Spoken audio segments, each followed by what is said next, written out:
Savocchio broke one glass ceiling after another.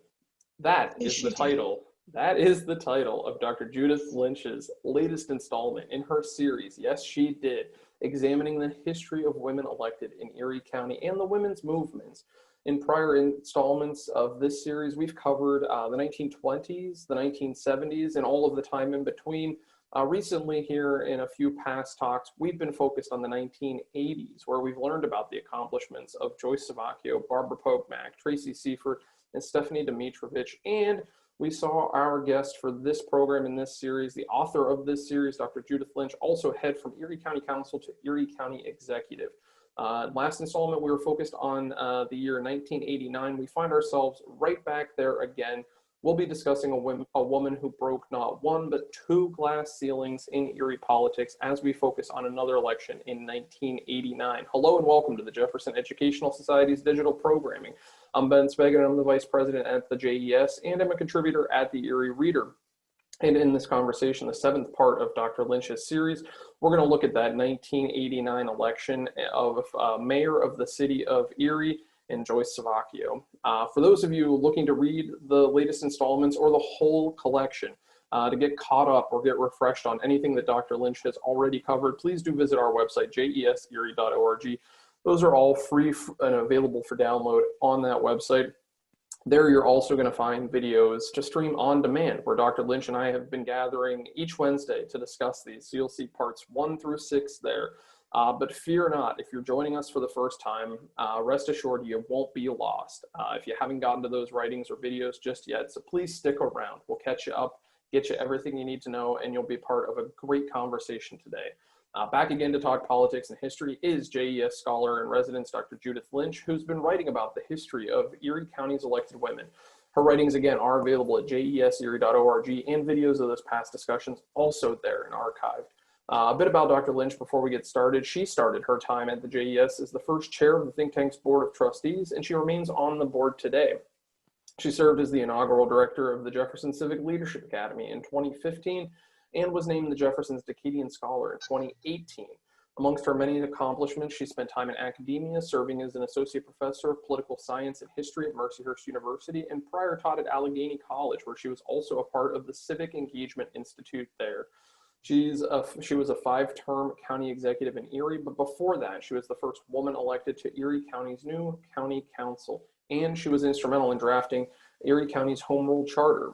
She also worked as an analyst for the CIA and taught 13 years at Villa Marie High School. She received her doctorate with distinction in political science in 2001 from the University of Pittsburgh, and her master's degree in social studies from Gannon University. Her undergrad degree, a bachelor's in history and political science, is from George Washington University. Now, since this program is first airing live on the JES Facebook page, we're going to work our way through as many questions from you, the viewers, as we can as we host this event. If you have a question, just leave it in the comments section below. If you're watching or listening to a later broadcast of this event, still, please do send us those questions, those comments. Be a part of our conversation. We'll make sure that Dr. Lynch gets them, and we'll talk about them in a future episode or have a way to engage you in dialogue. You are a vital part of this conversation. You, the viewer, you, the learner, you, the listener. And I'm here to learn too. I'm finding new things each and every week, thanks to Dr. Lynch. And of course, for more information about both past and upcoming Jefferson Educational Society programs, that website again is jeserie.org. And you can find us on your favorite social platform. Like us on Facebook, follow us on Twitter and Instagram, and subscribe to our YouTube channel. Dr. Judith Lynch, thanks for coming back again. Part 7, here we are. Well, it's my great pleasure, Ben, to be with you and the viewers. And as always, I thank you for doing this because, you're writing this series and joining for these conversations. So not only do we have your writings, we have your discussion, and you're ensuring that our local history in Erie County, Pennsylvania is being told and studied in full. So a big thanks to you for all the hard work you're putting in on this, your time, your effort, your energy. What a remarkable achievement. We're seeing things for the first time, collections of lists of elected officials and other valuable resources that I know this community will continue to value for years to come. So in a past installment, we talked about the woman we'll talk about again here today, Joyce Savocchio. For those looking for that refresher, I mentioned that we did cover that before. To catch us up, give us that refresher. Take us back to Savocchio's first shattering, the shattering of the Erie City Council glass ceiling. Catch us up there, Judy. Well, Joyce ran for city council, and that was in 1981. And she was elected, and she was the first woman ever elected to city council.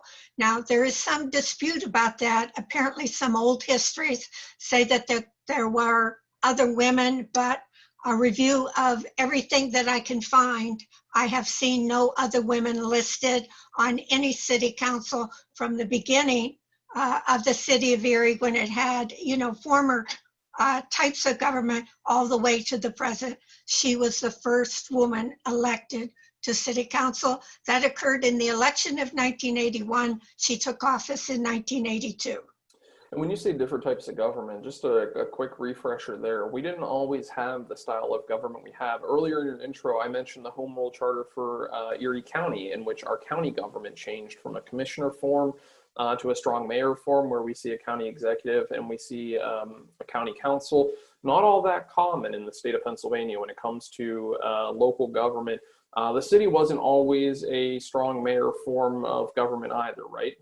That's right. It had a council form of government, and then it changed. And it took a little bit different path than the county, but it did choose the same form of government, and that's a strong mayor form of government. So I mentioned the key year here is 1989. We see that Joyce Savocchio was elected to city council in 81 and then re-elected for a second term there. In 1989, she runs for mayor. But before we get to that, tell us a bit about her upbringing as you begin your feature on her at, well, the beginning. Tell us about her family, her neighborhood connections. Let's start there. Well, one of the things that past historians like Dr. Garvey and other historians of Erie have noted is that Erie is very definitely an ethnically dominated area. It's broken up into neighborhoods which have an ethnic personality, and its history and its politics are very definitely ethnic oriented. So you have of course, an Italian American community. We know that that's on the west side of Erie. That's okay, Dr. Lynch. So at any rate, the ethnic area for the Italian community was where Joyce grew up. Now, her father was a grocer. He had a store, and they lived above the store. And that store was located in the Italian area, and this is the community he served. And of course, Joyce grew up in that area. Her father's name was Dan. Her mother's name was Esther.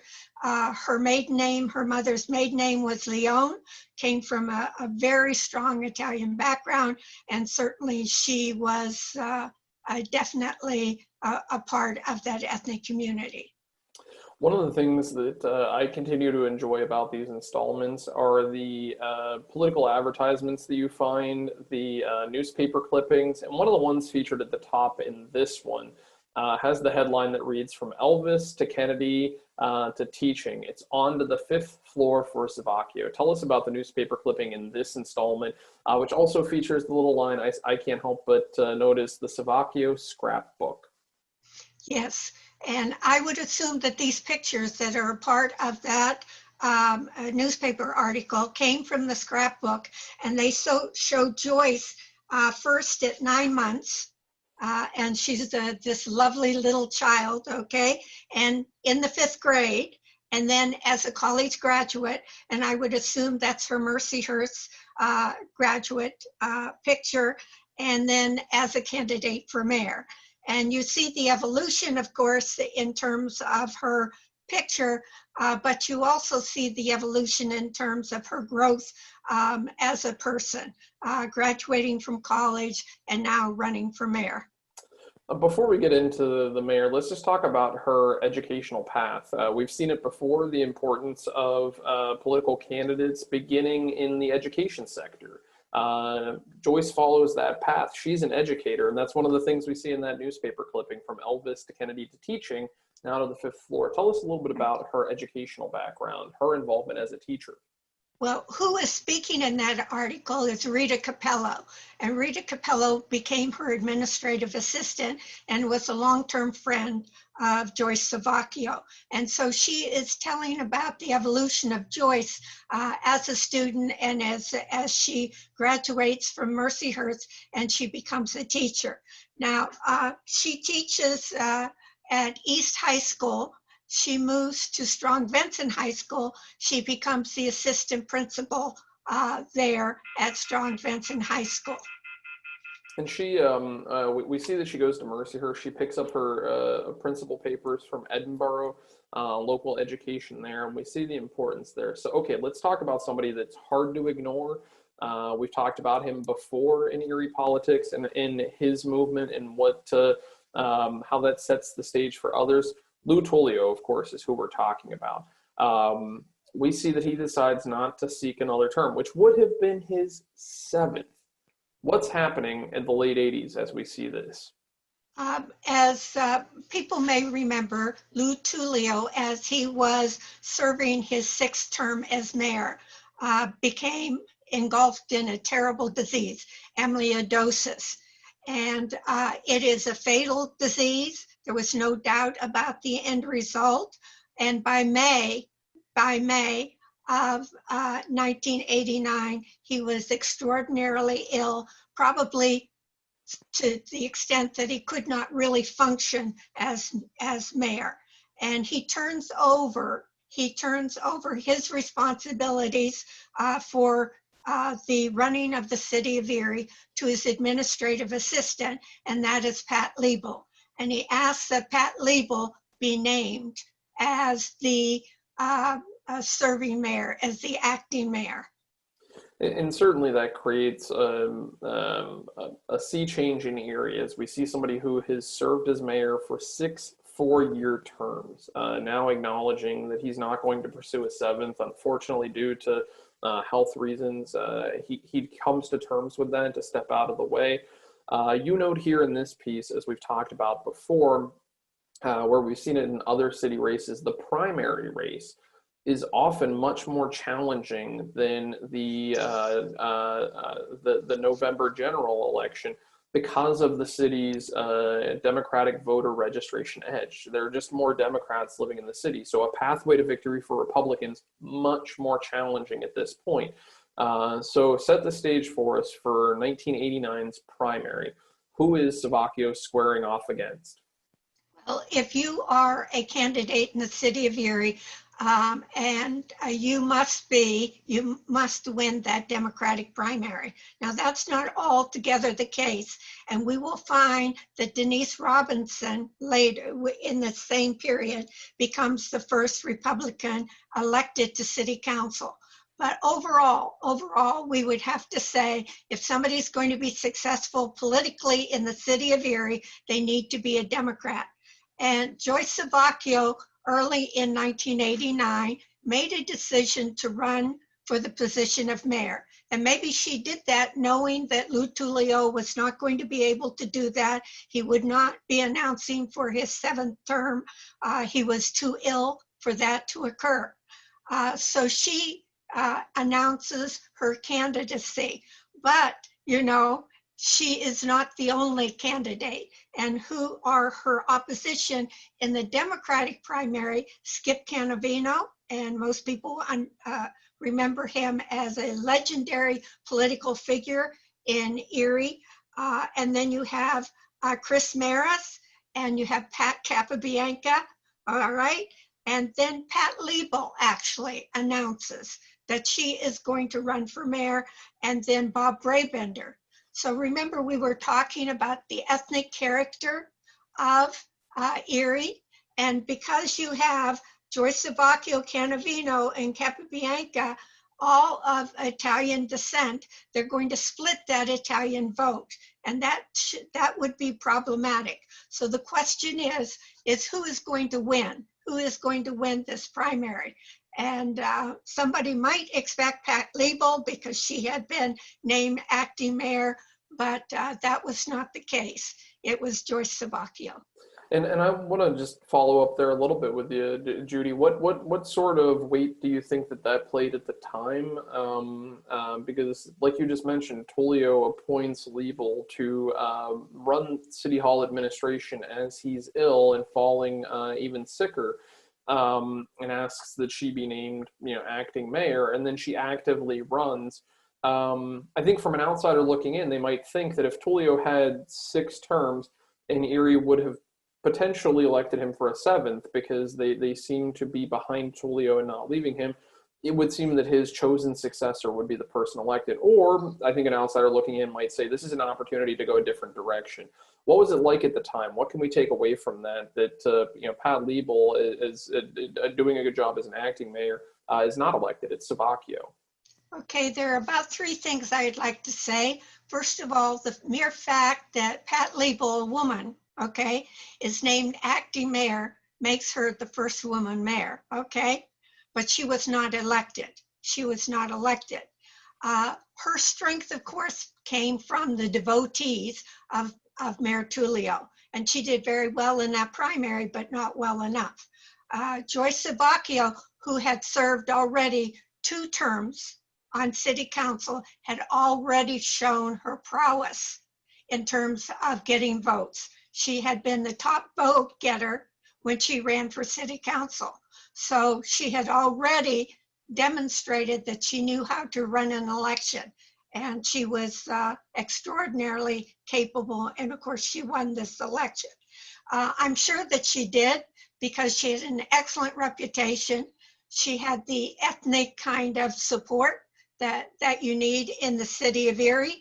And in addition to that, one of the other pictures there show a whole group of students or individuals that were associated with her when she was at Strong Vincent or in East that are out there campaigning for her saying, hey, elect my teacher.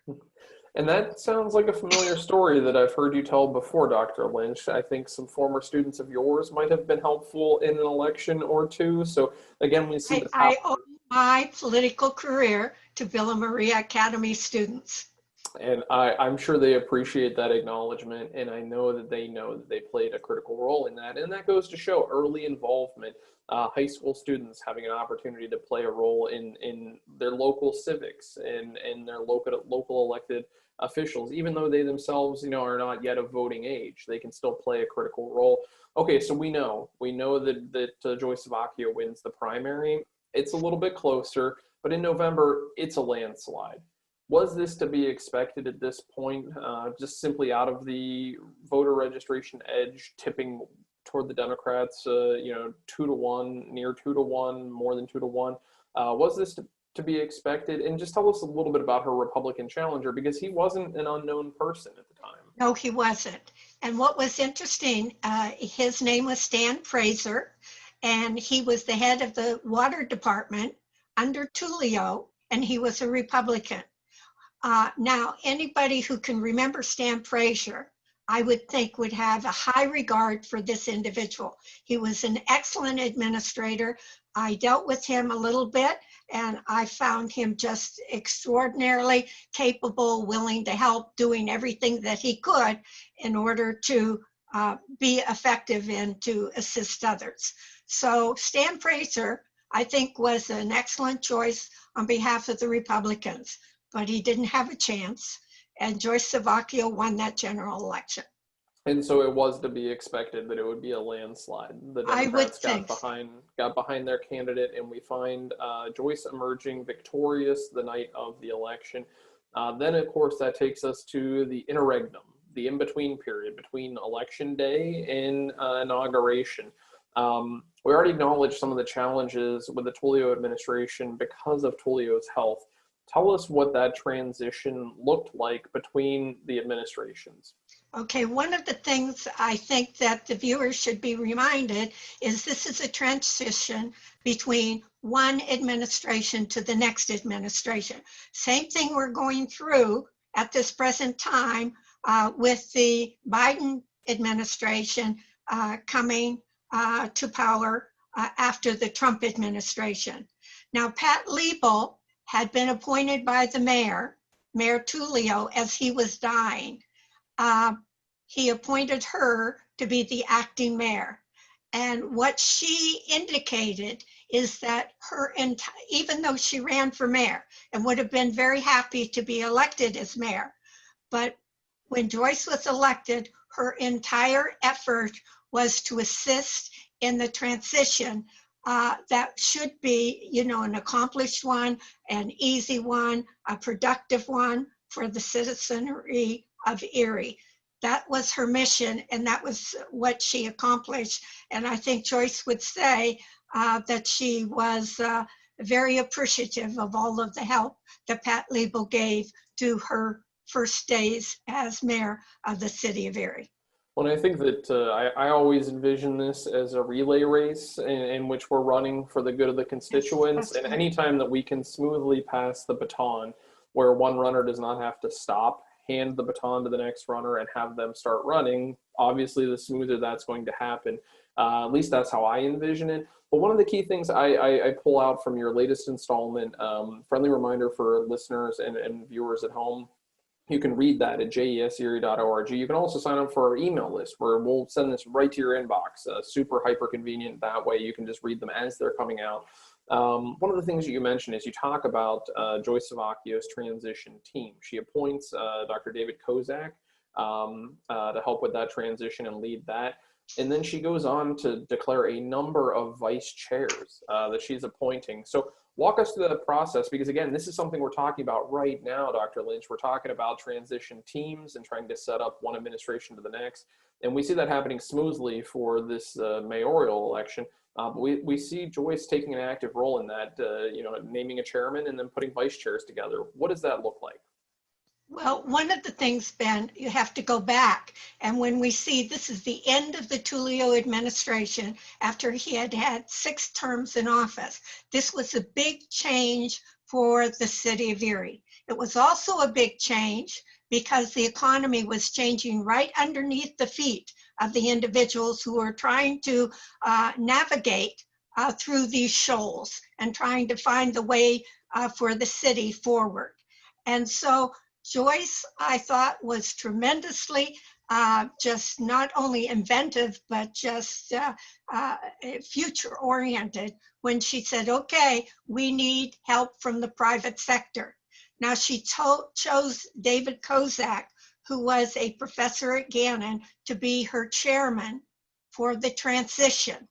Okay, so this is a transition of big magnitude because the 6-term mayor was no longer there, and this was the new kind of era for the city of Erie. So David Kozak would be the transition chairman, but she also said we are going to enlist the private sector to get their assistance because we need to put the city of Erie on the soundest footing that we can possibly do. And so she chose people to assist her in various committees. She had a committee structure. One was Ralph Wright. Unfortunately, he has passed. But I dealt with Ralph Wright too, and I can tell you what an extraordinary personage he was and how helpful he was. He wanted to see the city of Erie and the county of Erie grow. And not only Ralph, but there was Frank Mara, who was the head of Penelec. And he was very much a person who was integral to economic development that was going on in the city of Erie and Erie County. And Tom Hagen, of course, nothing can happen in the whole area without his assistance. And everybody was grateful for that.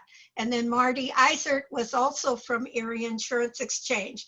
John Evans was another person, but even people from the public sectors or quasi-public sector, like the Housing Authority, John Horan. And then Ted Dabrowski was another person, and he was labor. So all of these individuals and others became heads of committees, and the entity of the city of Erie was divided into these kind of committees, and each committee was to review what was occurring in this particular area and to make a plan of how to advance it, how to change in a positive way, how to go forward. It was extraordinary. No, I really think that looking back, everybody could be most grateful for Joyce's perspective here and bringing in the private sector to assist her. And not only is she working on the transition and building her transition team, folding in the private sector, she's also continuing to serve her term on council. She says that's important to her to finish out that term. Why was that important to her? And by gosh, that seems like she's doing a lot right then. Working on council, also building the transition and moving into the executive position for the city. Why was that important for her to continue her work on council to finish out that second term? Well, of course, I can't speak for Joyce Savocchio, but when I look at it, I really think that it was the friendly, it was the warm kind of binding that you want to occur. You don't want rifts at the beginning of your administration. And she was saying, I'm not going to intrude to Pat Liebel. Your time is your time. I'm not going to intrude. I'm going to finish out my council term. I have a legal responsibility to do that. And I appreciate saying to Pat Liebel, everything that you can do to make this transition as easy and as productive and as accomplished as possible. So we've talked about it before, and you just mentioned it, some of the economic shifting of Erie and how Erie's economy is looking different in the late 80s and early 90s, and things are happening, not necessarily for the good. We're finding some real big challenges here. You note that even despite the smooth transition between the administrations, the great work of Pat Liebel and the great team building of Joyce Savocchio, the Savocchio administration still faces challenges day one. What do those look like? The challenges are overwhelming. And I mean truly overwhelming, because they're part of the US economy, part of the international economy, actually, where jobs were being outsourced, that industries were looking for expansion, maybe in China or India or someplace else where wages were lower. So you were getting tremendous amount of economic change. At the same time, the population of the city of Erie and the county eventually was plummeting. The number of individuals in the age group that you would find to be the most productive in 18 to 35 age group was declining. And so everywhere you looked, particularly if you looked at downtown, or if you looked at the property values, or if you looked at industry itself, everywhere you looked, you had challenges that were just unbelievable and really not just located to the city of Erie, but part of what was happening nationally and internationally. So amongst the things, that I don't want to give it away all for free, I want people to go and download for free your writing and have a chance to read it. But you do talk about some of the challenges also being streamlining the government, layoffs, infrastructure. Those are big challenges that the Savocchio administration is facing. You talk about that in your writing. But the greatest, you say, was the finances, looking at city finances. Why do you single this out as the biggest challenge for the Savocchio administration? And what did she do early in that first term to begin addressing that? All right. Now, remember, I was, of course, county executive at the time, but not privy to the inner processes of the city. I assume that one of the problems that the city had is that it was what I call money in, money out. And that what you really had to do, and it's the same thing I had to do as county executive, a modified accrual system of accounting, where you take your liabilities and you plug them in because you can't discount them, and you make sure that they're plugged in and that your revenues are always against your total liabilities. And that way you know something about where you are economically in the budget. And that's what Joyce was doing. She was changing the structure of the accounting system of the city of Erie. And of course, she had wonderful people from the private sector who schooled her in on how this could occur and helped her, assisted her in the effort. And aside from that challenge, and I want to push on budget for a second. In a second, we're going to get to that as well about what the Savocchio administration is doing with the budget specifically, but all amidst trying to get this thing going, this new government, this new administration in government. We see, and we just saw it, unfortunately, a couple of days ago, the impact that Erie weather can have. And we see a month into the Savocchio administration, Erie's inclement weather wreaking havoc. Tell us about that anecdote that you review in this installment. Well, this was February 15th in 1990, and quite honestly, I can still remember it. I can still remember driving along 6th Street, and I also took a side road into the peninsula to see what the impact was. Unbelievable.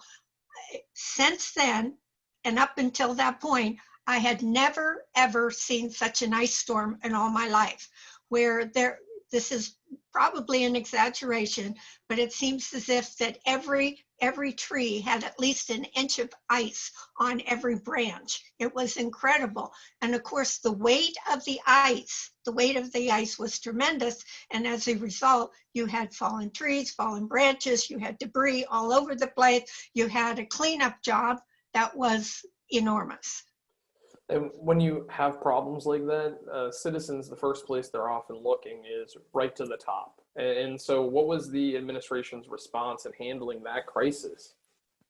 They came in, and of course, they used their maintenance department, and of course, they did what had to be done, and that is to clean up the debris and to get the city back on a footing where everybody could get to where they wanted to go.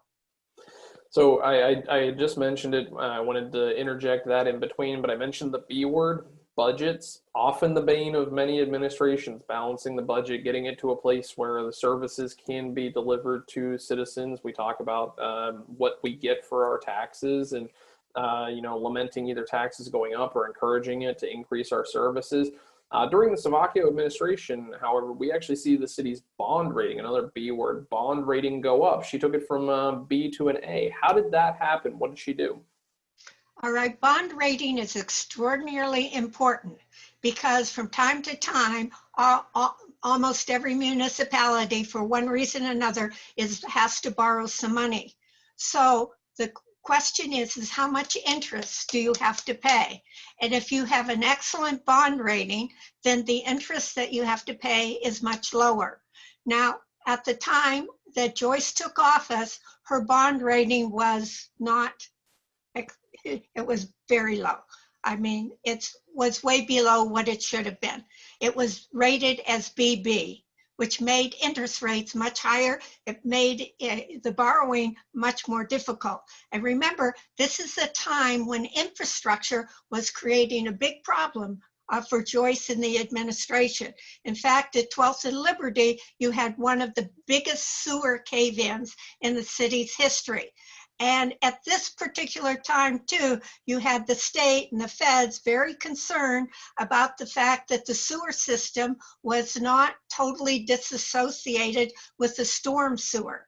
So when you get a storm, then the sewage washes in to the lake. And so what is necessary is the separation. And the state came in to insist that the city move in this direction of well, how can you do that?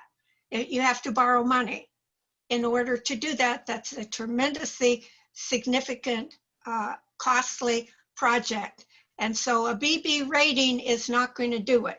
And so what Joyce was able to do, she brought the experts in. She said, look at our finances. This is what we've done. We've balanced the budget. Look. And they had an A1. After that, it was called an A-1. But to get an A rating, that was exceptional. To take it from BB, and I think of this maybe on the individual level as a credit score. You know, we know the lower the credit score, often when you're trying to secure some sort of mortgage or a car loan or even open a new credit card, you're often hit with higher interest rates because you're seen as a risky borrower, as opposed to if your credit score is, good, excellent, pristine, you get a better rating. You're a more trusted borrower. And we see the Savocchio administration really turning the corner for Erie on that and being able to do that. And of course, we know for other terms to follow as she's reelected twice, we see Joyce Savocchio dealing with infrastructure quite often and working to improve Erie's infrastructure. Now, in this installment, though, you chiefly focus on her first term, but you do acknowledge that she's reelected twice, serving 2 more 4-year terms before reaching her term limit. Something new under her administration. I think it's important to note. That's where we see Mayor Tullio serving 6 terms, and we see Mayor Savocchio being the first to serve just 3, because that's all she's eligible for.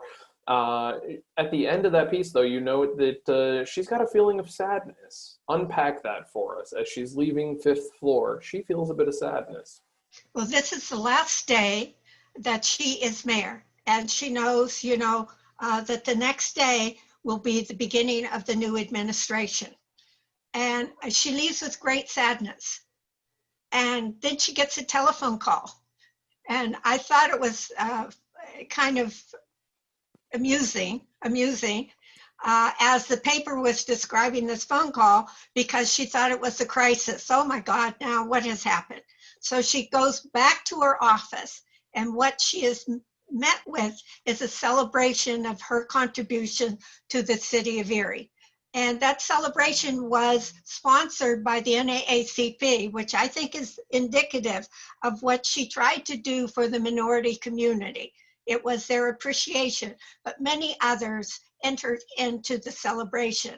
And I think, when she left then, after going through the celebration, she had a much kind of warmer feeling, yep, I'm sorry that I'm leaving. This is a great cleavage in my life, but I feel that I have done a good job.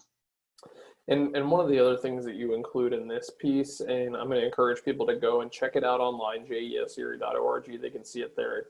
Dr. Lynch, I didn't ask you beforehand, but I'm hoping you have it ready and available. We can see it. You've shown an image here before, and I'm going to ask you to show it again. It's Erie's mayors, and this ran after the Savocchio election. Let's take a look at that, because that's so important. First, what I'm going to do is I'm going to show you Joyce on that last day at the NAACP celebration. Can you see that? Yes, we can see that. It's the NAACP celebration, and she got flowers, and children were there thanking her for her contribution to the city of Erie. And you can see from her face that she's very elated, very pleased. And very fitting that she's right there by that bust of Kennedy, who, she, when you talk to Mayor Joyce, talks about his inspiration on her and running for office and some of the roles he played. Maybe we can get into that in another conversation, but I know you've got the picture. Let's see it, Dr. Lynch. Hold that up for us. Okay, now this is the picture that I had you frame it, mat and frame, and you can see Joyce, and I'm just going to pull it down. These are all of the mayors of the city of Erie. Look at them. They're all in suits and ties. Look at that. Look at their short hair. Some of them have beards. Some of them have mustaches. They're certainly not women. There's the woman, the first woman mayor of the city of Erie, Joyce Savocchio.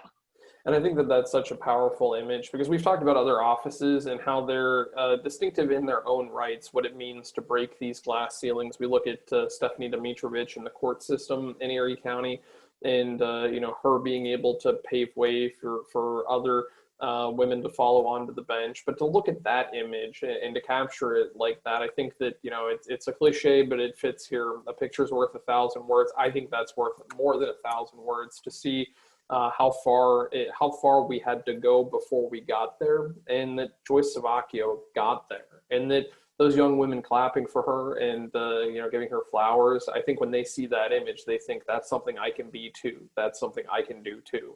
I think so too. I think it's wonderful. And we're seeing the same thing in the federal government now too. More women serving in Congress. And it's not just Democratic women now, it's Republican women. So perhaps there is a new acceptability of leadership, political leadership, coming from a woman. Right, and while certainly it's still disproportionately men, we're seeing more and more women seeking elected office and being elected to office, and certainly that suggests we're on that path to having equal representation when it comes to men and women, and then perhaps even the path to not thinking about gender when we actually, or one sex, when we actually elect a representative, and we're opening that door. But it's so wonderful to be able to celebrate the accomplishments of the elected women here locally. So Dr. Lynch, I thank you for that. I thank you for showing that picture. I want to encourage people to go to our website, jeserie.org, to read that, catch the following conversations. A programmatic note for our viewers and listeners, we are going to take a week break with Thanksgiving right around the corner, but we'll be back the first week of December to continue this series. Dr. Lynch, can you give us a sneak peek of who we're going to encounter in the next installment? Well, I want to stay with the city of Erie. And of course, Brenda Punt is the first woman controller for the city of Erie. And she has an outstanding record. And I thought we would feature her. Plus, you have the new Republican member of city council, and that's Denise Robinson. And we also have others that come afterwards. So I'll stick with the city and then turn again to the county. And we are so very much looking forward to that. I know I am, Dr. Lynch, but thank you for sharing your knowledge and expertise, firsthand experience, and for taking the time, energy, and effort to share them all with us in those writings and with us here in conversation. Thank you so much, Dr. Lynch. Oh, my pleasure, my great pleasure. Thank you, Ben. And to all of you watching along at home, tuning in live to the Jefferson's Facebook page, or catching a later broadcast, streaming on demand these programs and more, thanks for tuning in. We can't have these conversations without you. We appreciate you being part of this experience. Then, of course, again, friendly reminder to read all of Dr. Lynch's series on elected women, the ones we discussed here today, Joyce Savocchio, and all the others in the past, other 6 installments. We're on number 7 now. Number 8's right around the corner. Head over to that Jefferson website, jeserie.org. There you're going to find her reports and many other fascinating reads that we're publishing, as well as more information about both upcoming and past programming. That past programming, all archived on that website. You can stream on demand at your leisure.